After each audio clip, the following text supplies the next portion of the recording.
तो CKCG Maithili video में अहाँ सबके बहुत बहुत स्वागत है और स्वागत रहते तो जुड़ल रहूँ अहाँ के फेसबुक पेज पर जय मिथिला ब्लॉग में। और तो हम कुछ सवाल जवाब करब डॉक्टर साहब के संग में जे सामाजिक तौर पर और जे छे बिहार के स्थिति पर।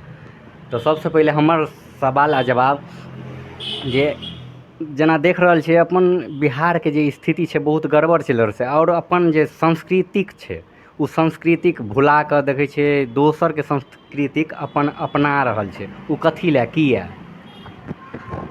विदेशी संस्कृति के जे हम अहाँ जोड़ देलिए तो विदेशी संस्कृति में छै कि हमर देश जे अछि से 80 से 90% कृषि आधारित देश अछि, पशुपालन पर चलऽ वाला देश अछि।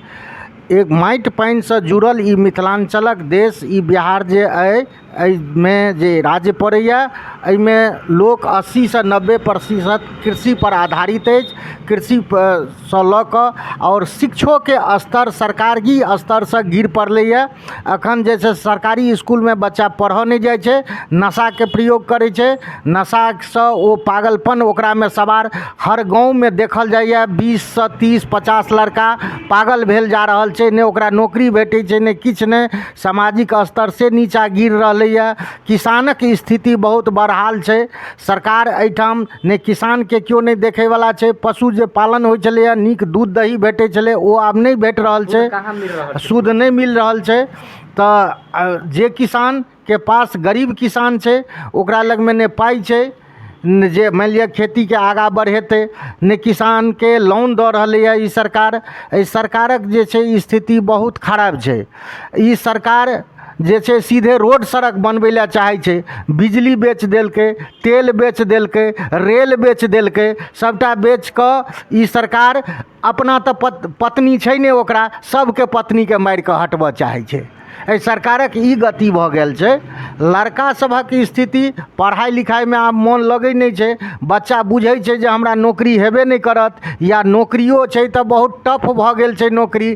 ताहि लऽ कऽ बच्चा सब पढ़ि लिख कऽ युवा वर्ग जे छै से या तऽ नशा में चलि जाइ छै या कतौ जे छै से कोनो प्रकार से अपन छोट मोट नौकरी कऽ कऽ अपन गुजर बसर अपन पेट पालन केलक। तऽ ई स्थिति अखन बिहारक छै। बिहार में दारू बंद छै लेकिन दारू एहिठाम खुलायाम चलि रहलैया। लोग कोई पति के पत्नी जे छै से पति जे छै से अहाँ के पत्नी के मोह में आबि कऽ दारू पीबैया, कतौ नशा में पड़ल है, ने वो तरकारी कीन कऽ अनलक ने तीमन कीन कऽ अनलक, जे छै से एहि तरहक बात विषय छै। आ एम्हर जे छै अहाँ के जे एहि तरहक विषय से लऽ कऽ ने ओहि बच्चा के भरण पोषण भऽ रहलैया, सही शिक्षा दीक्षा नहीं भेटलै। सरकारी स्कूलक तऽ हालत और गिरल छै। सरकारी स्कूलक मास्टर अपन बच्चा के प्राइवेट में पढ़बैया, आ जे भी किसानक बच्चा छै ओकरा चोर डकैत बनबै छै। ओहिमे पढ़ाई लिखाई ठीक ढंग से चलै नहीं छै, किया तऽ भरि दिन अपन नौकरी बचबै में आ बच्चा के खिचड़ी खियाबै में लागल रहैया। ताहि लऽ कऽ बच्चाके विकास की हेतै आइ काल्हिक तऽ इएह स्थिति छै। जखन वोटक जरूरत होइ छै तऽ जनता लग में नेता आबै छथि, वोट मांगि कऽ चलि जाइ छथि, स्थिति किछु होय। कहल छै एकटा अखिलेश त्रिवेदी जी कहने छथिन, जितने पढ़े लिखे लोग थे वो संतरी हो गए, जितने अपराधी माफिया थे वो मंत्री हो गए, और जिसको अपना पत्नी करके पत्नी नहीं संभला वो देश का प्रधानमंत्री हो गए।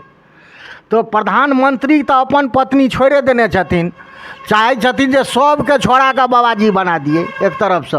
एहि में लागल छथि प्रधानमंत्री, अखन इएह गति है।